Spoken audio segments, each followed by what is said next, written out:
नमस्कार,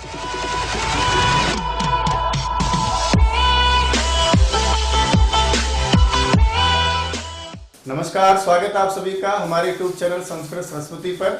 मैं रामकुमार शास्त्री आप सभी संस्कृत अनुरागियों का हार्दिक अभिनंदन स्वागत करता हूं।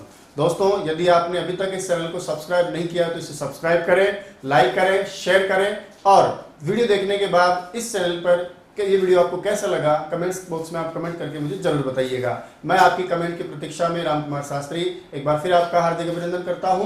चलिए आज की क्लास शुरू करते हैं। सरस्वती वंदना हम करेंगे। माँ शारदे को नमन, सरस्वती नमः। शुक्लां ब्रह्म विचार सार परिमां आद्यां जगद् व्यापिनीं वीणा पुस्तक धारिणीं अभयदां जाड्यान्धकारपहां अस्ते स्फाटिकमालिकां विदधतीं पद्मासने संस्थितां वन्दे तां परमेश्वरीं भगवतीं बुद्धिप्रदां शारदां बुद्धिप्रदां शारदां बुद्धिप्रदां शारदां। अब हम बात करते हैं अपनी वर्णमाला का एक सेकंड लास्ट जो टॉपिक है जिसका नाम उच्चारण स्थान है। उच्चारण स्थान से तात्पर्य होता है कि हम जब किसी भी वर्ण का उच्चारण करते हैं तो उसके उच्चारण में मुख का कोई ना कोई अंग अवश्य काम आता है। तो टॉपिक है हमारा उच्चारण स्थान। उच्चारण स्थान, उच्चारण स्थान से तात्पर्य मैं बता रहा था आपको कि जब हम किसी भी वर्ण का उच्चारण करते हैं तो उस वर्ण के उच्चारण में हमारे मुख का कोई ना कोई भाग अवश्य काम आता है, जहां से उस वर्ण की उत्पत्ति होती है, उस वर्ण का जन्म होता है। जिस अंग के द्वारा, जिस अंग से किसी भी वर्ण की उत्पत्ति होती है, उस उत्पत्ति के कारक मूलभूत स्थान का नाम क्या होता है? उच्चारण स्थान होता है। कहने का मतलब है मुख के जिस अंग से किसी वर्ण की उत्पत्ति होती है, वर्ण की उत्पत्ति का जो स्थान होता है उसे ही वर्ण का उच्चारण स्थान कहते हैं। वर्ण की उत्पत्ति के स्थान को, वर्ण की उत्पत्ति के स्थान को बताइए हम क्या कहते हैं? उस वर्ण का उच्चारण स्थान कहते हैं। वह उस वर्ण का क्या कहलाता है? उच्चारण स्थान कहलाता है। उस वर्ण का उच्चारण स्थान कहते हैं। अपनी सी भाषा में मैं बात करूं तो नॉर्मल सी बात है कि हम जब उच्चारण करते हैं, भाषा में कुछ बोलते हैं, जैसे इस समय मैं आपसे कुछ बोल ही रहा हूं, तो जब हम किसी भी शब्द वर्ण का अक्षर का उच्चारण करते हैं तो निश्चित रूप से हमारा मुख ही काम में आता है ना। और मुख के कुछ ऐसे विशेष भाग होते हैं जो अलग अलग वर्णों की उत्पत्ति में सहायक होते हैं।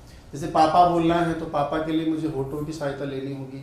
मुझे चाचा बोलना है तो जीभ को मुझे तालू से जा करके टच करवाना होगा।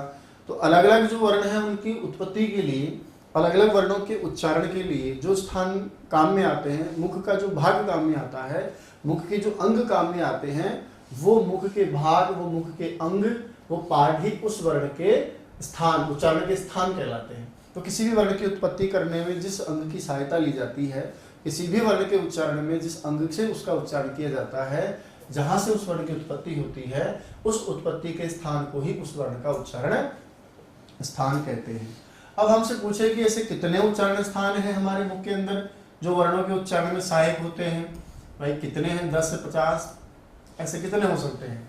तो याद रखिएगा कि सामान्य यदि परीक्षा का प्रश्न हो और हमसे पूछे कि सामान्य उच्चारण स्थान कितने हैं, प्रश्न क्या हो कि बताइए उच्चारण स्थान कितने हैं, तो ऐसा कोई सामान्य प्रश्न हो जिसमें कुछ विशेष कंडीशंस ना दिए हों और हमसे परीक्षा में पूछ लेता है कि बताइए सामान्यतः उच्चारण स्थान कितने होते हैं, ऐसा कोई प्रश्न हमसे पूछ ले, तो दोस्तों याद रखिएगा सामान्यतः उच्चारण स्थान पूछने पर आपकी परीक्षा में आपको उत्तर देना है 7। यानी सामान्य आ जाए, कोई कंडीशंस प्रश्न की कुछ भाषा में कंडीशंस ना दी हो और पूछ ले उच्चारण स्थान कितने हैं, संस्कृत में उच्चारण स्थान कितने हैं, संस्कृत व्याकरण में उच्चारण स्थान कितने हैं, सामान्यतः उच्चारण स्थान कितने हैं, तो आपका उत्तर क्या हो जाएगा? 7। कैसे है वो 7? प्रयास करते हैं हम सीखने का। जैसे मान लीजिए कि सामान्य कोई व्यक्ति है और उस व्यक्ति के मुख में पाए जाने वाले कई प्रकार के अंग जिनके द्वारा वो क्या करता है, वर्णों का उच्चारण करता है ना, जिनके द्वारा वर्णों का क्या किया जाता हो, उच्चारण किया जाता है। ऐसे मुख के वो स्थान कौन कौन से किस प्रकार से होते हैं। थोड़ा प्रयास कर रहा हूँ, मैं इतना अच्छा चित्रकार मैं हूँ नहीं, पर फिर भी मान लीजिए जैसे ये हमारी जीभ है, जीभ के ऊपर ये तालु है, ये हमारी जो है आँख है, कुछ इस तरह की, ऐसा कुछ मान लीजिए आप। चलो बोला ऐसे कौन कौन से उच्चारण स्थान हमारे पास है, तो उन उच्चारण स्थानों के नामों में क्रमशः हम पढ़ेंगे। जैसे एक आपका उच्चारण स्थान होता है, जो ये प्रदेश आप जानते होंगे, इसका नाम क्या होता है, कंठ होता है। ये जो हमारा भाग है ना, इसको हम बोलते हैं कंठ, जिसको हम गला बोलते हैं, उसको हम तत्सम शुद्ध हिंदी में कंठ बोलते हैं। इसके बाद में दोस्तों ये जो जीभ है ना, इसके ऊपर का जो गुंबद नुमा होता है ना, ये वाला प्रदेश, इसको हम बोलते हैं तालु। तो जीभ के ऊपर एक गुंबद नुमा जो होता है इस तरह का छत की टाइप का, उसको हम बोलते हैं तालु। क्या बोलते हैं उसको हम, तालु। इसके बाद में देखिए जो दांत हमारे होते हैं ना, उन दांतों को जो पकड़े रहता है ना, और उन दांतों के जस्ट और तालु के बीच का एक भाग होता है, दांतों से जस्ट ऊपर अंदर की साइड और तालु से जस्ट नीचे की, है ना, जिनके ऊपर आप जीभ घुमाएंगे ना तो वो गुदगुदी सी होती है आपको। वो जो आपका तालु से नीचे का और दांतों से ऊपर का जो अंदर का भाग होता है, उसका नाम होता है मसूड़े यानी मूर्धा। क्या नाम होता है, मूर्धा। इसको सिरस भी कहा गया या सिरह भी कहा गया। और देखिए ये सिर के लिए पर्याप्त होता है, इसके लिए भी मूर्धा शब्द की जगह सिरह शब्द का प्रयोग किया गया। ठीक है, तो एक उच्चारण स्थान तो क्या हुआ हमारा, यानी कुछ वर्णों की उत्पत्ति तो कंठ से होती है, कुछ वर्णों की उत्पत्ति तालु से होती है, कुछ की उत्पत्ति मूर्धा से होती है। और ये जो आपके नुकुले नुकुले जिनको सामान्य संख्या में 32 कहा जाता है, वो जो आपके तीखे तीखे दांत होते हैं, कुछ वर्णों की उत्पत्ति दांतों के सहयोग से की जाती है ना, तय आदि हम बोलेंगे, पढ़ेंगे आगे। इसी प्रकार से दोस्तों जो दो आपके होते हैं बाहर निकले हुए, उनको बोलते हैं औष्ठ यानी होंठ। ये आपके दो जो होंठ होते हैं सामान्य सब समझते हैं आप, है ना, ये आपके औष्ठ होते हैं। बोला इसके अलावा 5 हो गए ना। फिर एक होता है आपका जिह्वा का जो मूल भाग होता है, जिह्वा का जो जड़ मूल भाग होता है, उसको बोलते हैं जिह्वा मूल। क्या बोलते हैं, जिह्वा मूल। और लास्ट में आप देख रहे हैं जो लंबी सी निकली हुई है आपकी, ये है नासिका यानी नाक। ये आपके सामान्य 7 उच्चारण स्थान हैं। कौन कौन से हैं, तो देखिए क्रमशः हम पढ़ेंगे। तो एक का नाम हो जाएगा कंठ, कंठ। एक है आपका तालु, तालु। एक है मूर्धा, मूर्धा। चौथा है आपका दंत, दंत। 5वां है औष्ठ यानी होठ। उसके बाद में है जिह्वा मूल, जिह्वा मूल।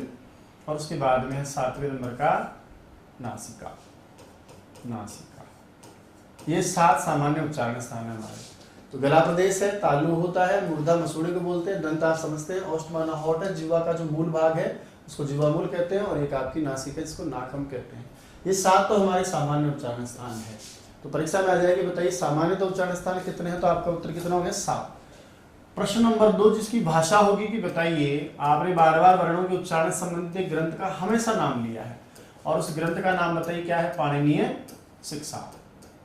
क्या नाम लिया मैंने अभी, पाणिनीय शिक्षा। बोले पाणिनीय शिक्षा जो ग्रंथ है उसके अनुसार बताइए उच्चारण स्थान कितने कहे गए हैं। जब ऐसी कंडीशन देकर के आपसे प्रश्न का जवाब मांगे, तब आपके प्रश्न का जवाब बदल जाएगा और आपके प्रश्न की संख्या उत्तर कितनी हो जाएगी, 8 हो जाएगी। तो सामान्य उच्चारण स्थान कितने हैं, 7। पाणिनीय शिक्षा के अनुसार उच्चारण स्थान पूछो तो कितने बताओगे आप, 8। वहां लिखा है अष्टौ स्थानानि वर्णानाम उरह कंठ शिरसता। इस प्रकार से करके वहां 8 उच्चारण स्थानों का नाम बताया गया है। बोले वो 8 उच्चारण स्थान कौन है, तो पहली बात तो आपने कितने पढ़ लिए हैं, 7। और 7 में एक और जोड़ दो तो कितने हो जाएंगे, 8 हो जाएंगे। वो जो आपने जोड़ा है उसका नाम होता है साथियों उरस, यानी पाणिनि 7 जो आपने पहले पढ़े हैं ना, उनको तो मानते ही मानते हैं, उन्होंने एक 8वां और माना है। इस प्रकार से संख्या आपकी कितनी हो जाती है, 8। और 8वें का नाम क्या पढ़ रहे हैं आप, उरस। कहा ये उरस क्या है, तो पाणिनि ये मानते हैं कि सभी वर्णों के उच्चारण में मौलिक रूप से एक ऐसा सदाबहार उच्चारण स्थान है। किसी भी वर्ण का उच्चारण करो, चाहे वो कंठ वाला वर्ण हो, चाहे दंत वाला वर्ण हो, चाहे मूर्धा वाला वर्ण हो, या नासिका वाला वर्ण हो, चाहे अलग अलग भले वो किसी किसी अलग अलग 7 अलग अलग हो सकते हैं उसके, लेकिन एक ऐसा सदाबहार उच्चारण स्थान है इसका नाम उरस है, जो हमेशा प्रत्येक स्वर या व्यंजन कोई सा भी वर्ण हो उसके उच्चारण में काम आता ही आता है। ऐसा सदाबहार मौलिक जो उच्चारण स्थान है उसका नाम होता है उरस। पूछा किसी ने कि उरस का मतलब क्या होता है, तो याद रखिएगा उरस का अर्थ बताया गया हृदय से, और हृदय का मतलब वो हार्ट वाला मामला नहीं है। इसका मतलब है कि जो कंठ प्रदेश से लेकर नाभि प्रदेश के मध्य का जो ये भाग है आपका हृदय प्रदेश, उरस प्रदेश, इसको हमने उरस या हृदय के नाम से जाना है। तो पाणिनि ये मानते हैं कि किसी भी वर्ण का उच्चारण जब आप करते हैं तो प्रत्येक वर्ण का उच्चारण करने के लिए यहाँ से प्रक्रिया स्टार्ट होती है, फिर यहाँ से आकर के वो वर्ण अलग अलग अंगों की सहयोग से आपका उच्चरित होता है। बाकी सब वर्णों के, चाहे वो कंठ वाला वर्ण हो, चाहे मूर्धा वाला वर्ण हो, चाहे तालु वाला वर्ण हो, उससे पहले की जो प्रक्रिया होती है वो हमेशा उरस से ही प्रारंभ होती है। तो कहने का मतलब पाणिनि शिक्षा में उरस नाम का, यानी इसका हृदय होता है, ये 8वां उच्चारण स्थान बताया गया है। और ये जो आपका उरस आप पढ़ रहे हैं, उस उरस को आपने एक मौलिक उच्चारण स्थान कहा है कि किसी भी वर्ण का उच्चारण आप करिए। तो मैं कह सकता हूं सभी वर्णों के उच्चारण में, सभी वर्णों के उच्चारण में किसी भी वर्ण का आप उच्चारण करिएगा, उच्चारण में मौलिक रूप से उरस काम में आता है। मौलिक रूप से यानी हमेशा ही तो मूल रूप से काम में आता ही आता है, काम आता है। कौन सा है उच्चारण स्थान आपका? उरस, यानी सदाबहार, यानी ये सदाबहार उच्चारण स्थान है जो प्रत्येक वर्ण के काम आता है। इसको हम सदाबहार या मौलिक उच्चारण स्थान भी कह सकते हैं। इसको उरस को कैसा उच्चारण स्थान कह सकते हैं? मौलिक उच्चारण स्थान, क्योंकि अलग अलग वर्णों के लिए अलग अलग तो है ही है, लेकिन ये ऐसा उच्चारण स्थान है जो विशेष रूप से हमेशा ही काम में आता है, चाहे बोलो, चाहे टै बोलो, चाहे आ बोलो, चाहे आ बोलो, इसलिए हम इसको मौलिक उच्चारण स्थान भी कहते हैं। दोस्तों दूसरा प्रश्न था आपका कि बताइए पाणिनि शिक्षा के अनुसार उच्चारण स्थान कितने हैं? तो आपका जवाब क्या हो जाएगा? 8। 8वें का नाम उरस, उरस का मतलब होता है हृदय। अब आ जाओ आगे। हमने संस्कृत वर्णमाला में पहले वर्ण 42 पढ़े, 46 करते करते हम 63 या 64 ले गए। अब हम बच्चों को पढ़ा रहे हैं कि देखो बेटा ऐसा है, क्लास में आप अध्यापक बने, बच्चे सामने बैठे हैं, फिर उनको वर्णमाला पढ़ा रहे हैं आप। फिर उनको कहा कि किसी बच्चे ने पूछ लिया कि सर बताओ ए का उच्चारण स्थान क्या है। अब ए के उच्चारण स्थान में आपको 2 उच्चारण स्थानों का नाम लेना होता है, कंठ, तालु। तो वहाँ कहने का मतलब है कि अब क्या होगा, जब वर्णमाला आप पढ़ाएंगे तो सभी वर्णों के उच्चारण स्थानों में आगे जाकर के 2-2 स्थानों के सहयोग से किन्हीं वर्णों का उच्चारण किया जाएगा, और उन दोनों उच्चारण स्थानों को मिला करके से मिलाते मिलाते परीक्षा में यदि हमसे फिर पूछ ले कि जो हमारी वर्णमाला है जिसके आपके कितने भी व्यंजन स्वर आदि पढ़े हैं आपने, उस वर्णमाला के सभी वर्णों के कुल कितने उच्चारण स्थान हैं। सभी जो आपने वर्ण पढ़े हैं, मान लो 63-64 जो भी आपने पढ़े हैं, उन 63 या 64 जो टोटल वर्ण हैं, उन वर्णों के कुल कितने उच्चारण स्थान हैं, कि कुल उच्चारण स्थान कितने हैं। ऐसा परीक्षा में मान लीजिए आपसे कोई प्रश्न करे, अब आपको क्या करना पड़ेगा, वो चाहे आपका 2-2 से उच्चारित हो, चाहे 1-1 से उच्चारित हो, आगे जाकर के आपको टोटल संख्या बतानी पड़ेगी, सबको अलग अलग बताना पड़ेगा, और ये संख्या आपकी बढ़कर कितनी हो जाएगी? 11 हो जाएगी। तो संस्कृत में उच्चारण स्थान कितने हैं? 7। पाणिनि के अनुसार पूछे तो 8। 8वें का नाम उरस, और उरस का मतलब हृदय। वर्णमाला के सभी वर्णों के उच्चारण स्थान हमसे पूछे तो फिर हम कितने बताएंगे? 11।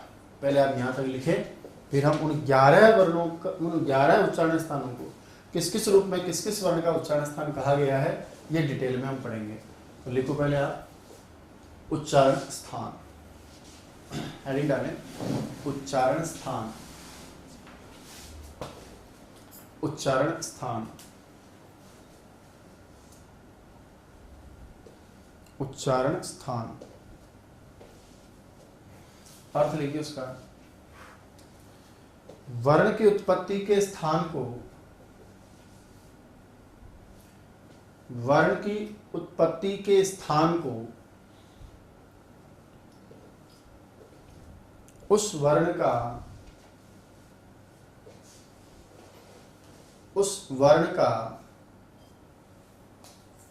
उच्चारण स्थान कहते हैं। उस वर्ण का उच्चारण स्थान कहते हैं। उच्चारण स्थान कहते हैं।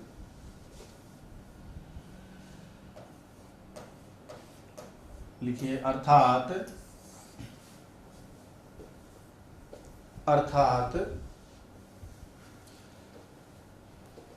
मुख के जिस भाग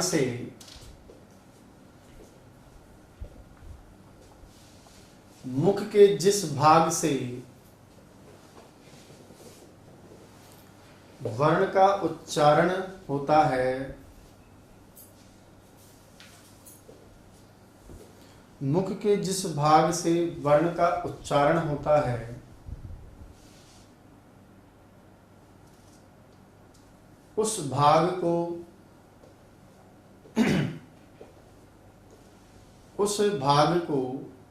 वर्ण का उच्चारण स्थान कहते हैं। उस भाग को वर्ण का उच्चारण स्थान कहते हैं। वर्ण का उच्चारण स्थान कहते हैं। लिखिए, सामान्यतः, पहला बिंदु है नंबर 1 में लिखें, सामान्यतः उच्चारण स्थान 7 हैं। सामान्यतः उच्चारण स्थान कितने हैं? 7 हैं। सामान्यतः उच्चारण स्थान 7 हैं। नंबर से लिखें, नंबर 1 कंठ, है ना, गला। नंबर 2 तालु, जिह्वा का जो ऊपरी गुंबदनुमा प्रदेश है, स्थान है।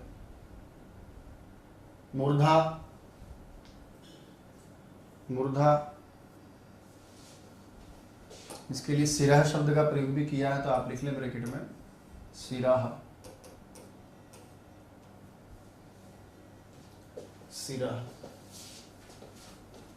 आगे लिखें दंत,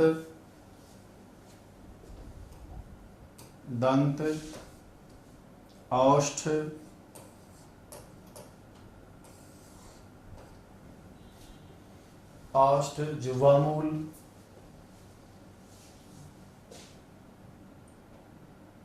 जिह्वामूल, और 7वें पे नासिका।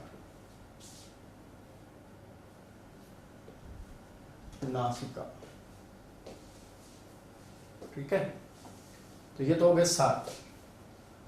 8वां हम पढ़ेंगे पाणिनि शिक्षा में उरस। वो उरस की स्थिति हो जाएगी, देखो गले से जो नीचे है ना उसको उरस मान लेंगे हम, फिर उसके बाद में सब अपने अपनी जगह से स्थिति ले लेते हैं। आगे लिखें अब नंबर 2।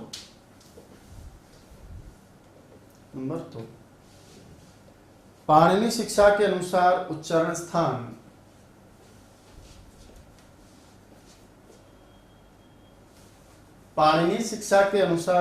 स्थान कितने हैं? 8 हैं।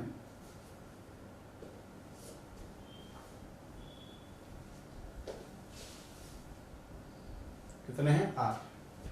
तो 7 तो पहले वाले हैं, आप लिखें 8 हैं। 8वें का नाम उरस है। याद रखिएगा, उरस को स का जो लास्ट में स है ना, इसका कभी कभार रुत्व विसर्ग करके वो उरह ऐसा भी दे देता है, तो ये अलग अलग नहीं है कि बात, ब्रैकेट में कर लो आप उरह। 8वें का नाम उरस है। उरस का अर्थ हृदय होता है। उरस का अर्थ हृदय होता है।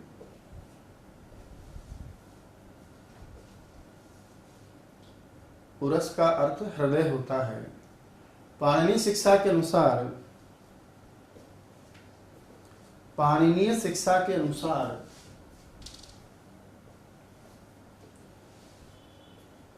सभी वर्णों के उच्चारण में पाणिनीय शिक्षा के अनुसार सभी वर्णों के उच्चारण में मौलिक रूप से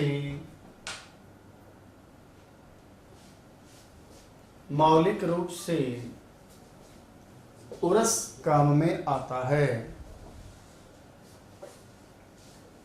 उरस काम में आता है।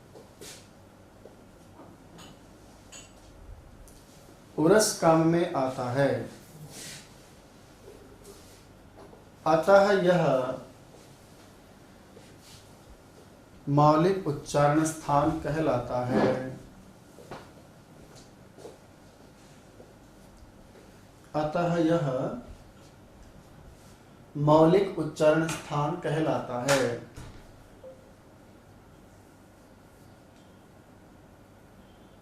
ना। तो उरस की स्थिति ये हो जाती है, कंठ से नीचे का जो है ना, सभी वर्ण इधर से ही होंगे, तो ये सब के लिए काम में आता है। आगे लिखें बात नंबर 3, लिखिए संस्कृत वर्णमाला के सभी वर्णों के, संस्कृत वर्णमाला के सभी वर्णों के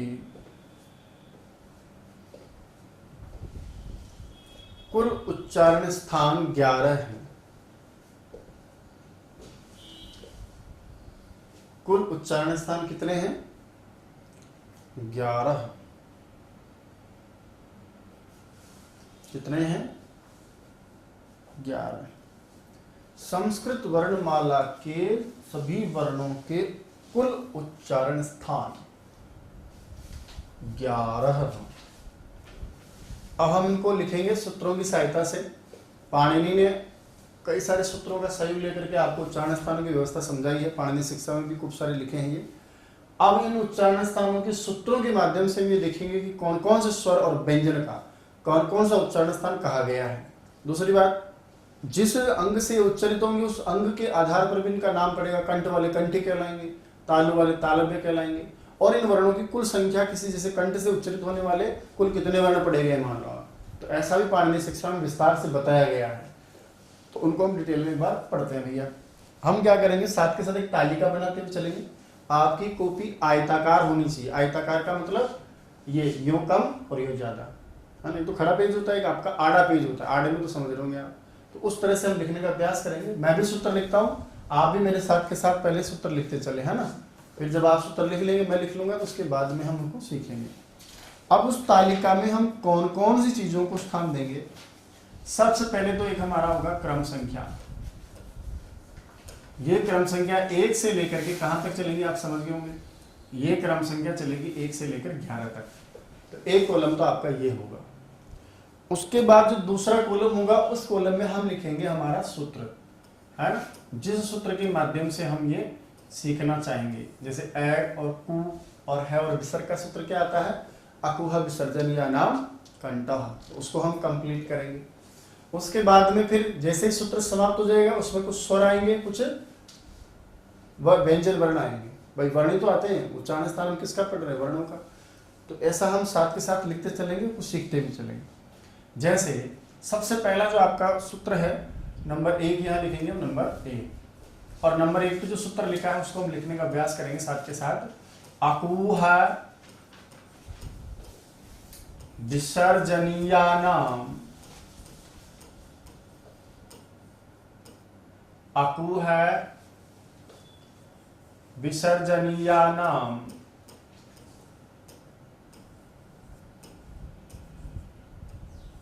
क्या बनेगा, कंठः। यह आपका पहला सूत्र दिया हुआ है, अकुह विसर्जनीयानाम कंठः। उसके बाद नंबर 2 सूत्र लिखा है एचु यशानाम, एचु यशानाम तालु, एचु यशानाम तालु। नंबर 3 है रेटु रसाणाम मूर्धा, रेटु रसाणाम मूर्धा। नंबर 4 है ऋतुलसानाम दंताः, ऋतुलसानाम दंताः। नंबर 5 है उपु उपद्मानीयानाम,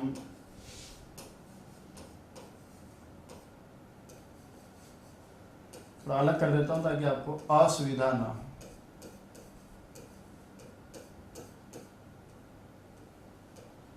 औष्ठव, उपपद्मानीय नाम औष्ठव। उसके बाद हमारा सूत्र है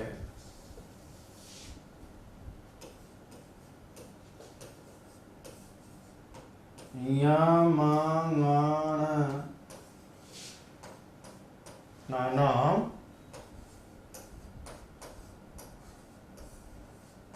नासिका च। यम गणना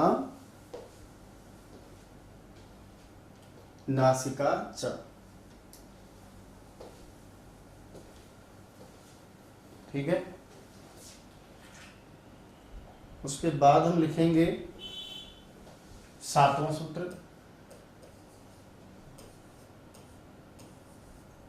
ए दायित्वः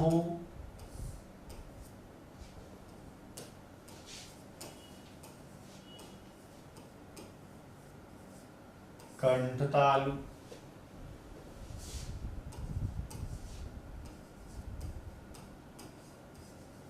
ओ दौतोः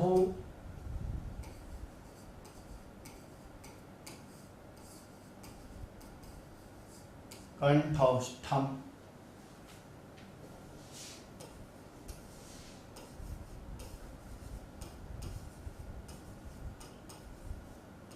वकारस्य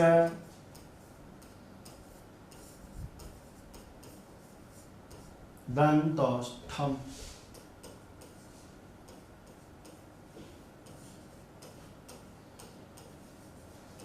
जिह्वामूल्यस्य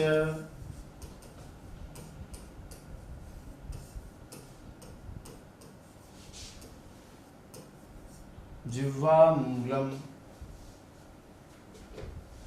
और अंत में लिखा है साथियों नासिकानुस्वारस्य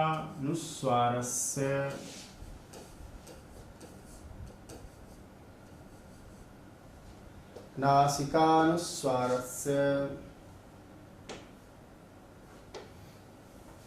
एदैतोः कंठतालु ओदौतोः कंठौष्ठम बकारस्य दंतौष्ठम। यहाँ चाहे तो आप डबल मात्रा वाला भी लिख सकते हैं, इसमें कोई दोष नहीं, ध्यान दें। ठीक है। वकारस्य दंतौष्ठम जिह्वामूल्यस्य जिह्वामूलम और नासिका अनुस्वारस्य नासिका अनुस्वारस्य।